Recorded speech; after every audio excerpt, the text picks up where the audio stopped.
তোমরা দেখছো এই যে স্মৃতিময় 95 ব্যাচের যে মিলন মেলা হয়ে গেল, এই মিলন মেলায় আমাদের অনেক বন্ধু যেতে পারে নাই। তারা যদিও শুধু রেজিস্ট্রেশন না, অনেক কার্যক্রমের সাথেই তারা ছিল এই গ্রুপের শুরু থেকে এখন পর্যন্ত তারা আছে। তার মধ্যে অন্যতম আমাদের বন্ধু শফিকুল ইসলাম রাজা। সে অফিসিয়াল ব্যস্ততার কারণে যেতে পারে নাই, আমরাও তাকে যেমন করে ভুলতে পারি নাই, সেও আমাদেরকে ভুলতে পারে নাই।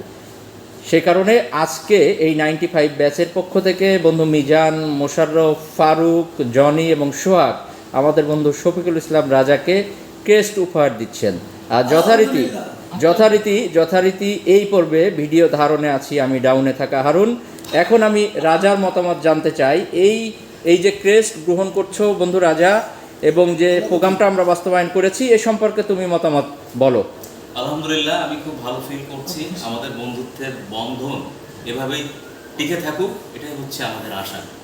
সকলকে ধন্যবাদ। ধন্যবাদ বন্ধু রাজা, তোমার উত্তর সফলতা কামনা করি এবং 95 ব্যাচের সফলতা কামনা করি। আমাদের আরেকজন বন্ধু বিপুল, সে ওয়াশরুমে যাওয়ায় এই পর্বে থাকতে পারেনি, আন্তরিকভাবে দুঃখিত। পরবর্তী পর্বে আসছেন আমাদের বন্ধু বিপুল। ধন্যবাদ।